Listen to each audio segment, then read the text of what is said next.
Well, I'm really hoping that the wind doesn't mess with the sound, but I was doing a video earlier greasing the Traco, installing a Zerk that needed replacing, but the wind was too bad earlier, and now it's calmed a little bit.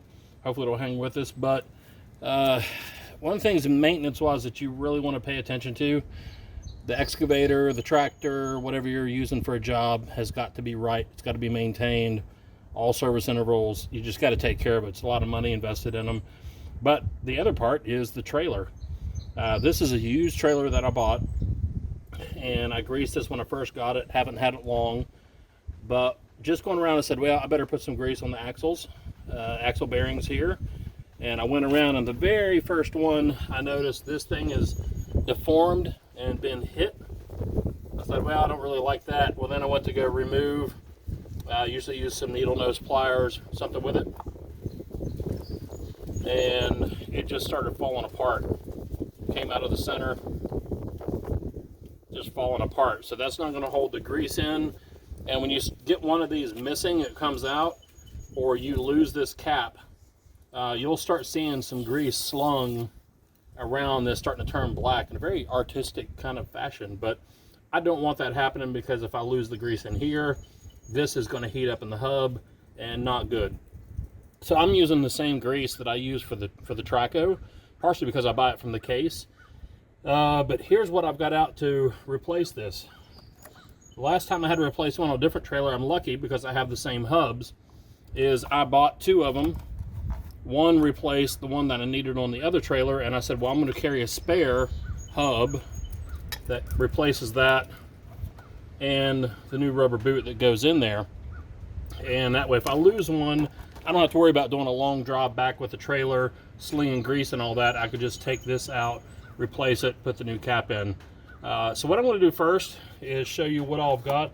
One of these days, I'm going to do a tour through the truck. There's certain things I do carry all the time for any job, and this is one of those. So I need to order another pair of these that's just going to stay on the truck in case this happens. I always carry the grease gun for any job, especially the Traco, and I'll carry at least 2 tubes of grease, because that's what I would need if I replace the track.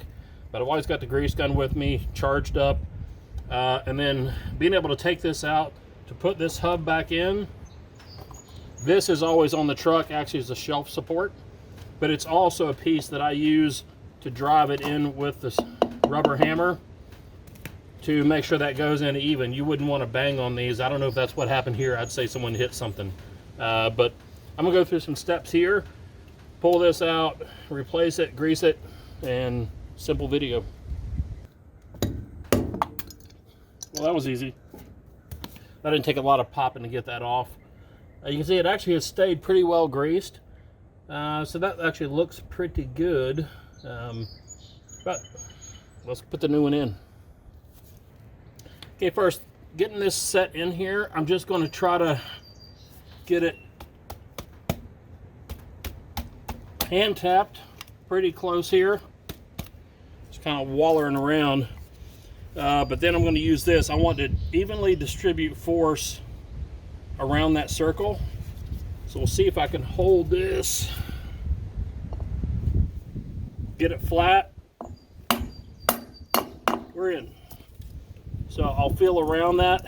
I've got an even trim the whole way around, so we'll move on to greasing it. If you'll note, I have the official 608 last pair of New Balances on, which means I'm a real granddad. And I've got the shiny new pair that's actually white, but definitely didn't feel like putting on the work boots today. But here's one of the tools I've got. I was going to show earlier putting the grease on the Traco, but I bought the Lock and Lube. And man, I love this thing. Simple reach out and grab. Matter of fact, I've got some junk on here. I'm working out here in gravel, but reaches out, grabs. When you let go of it, let's go, and then it really grabs on there good. So what I'll do is pull on the trigger, reach in on that Zerk, wiggle it a little bit. That seats it. I mean, I can't pull that off of there. And give it a little bit of grease. Let's see.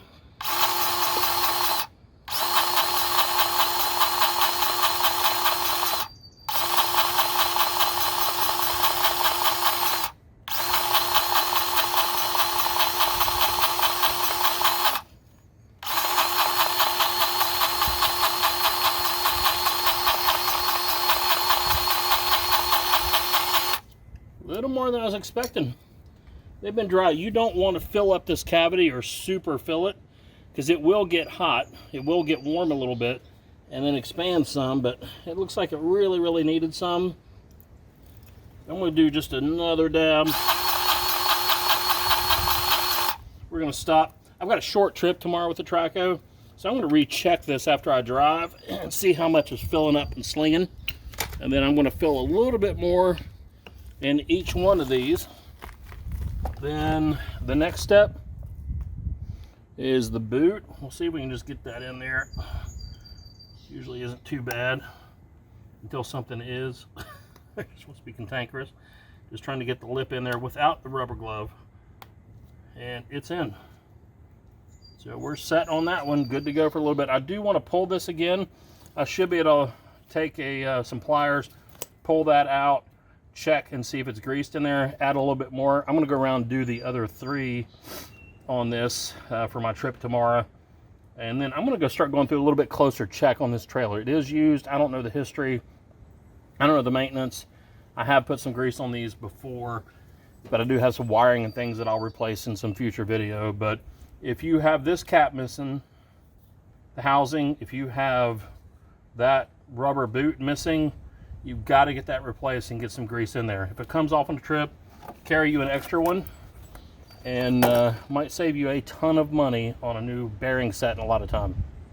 Have an awesome day.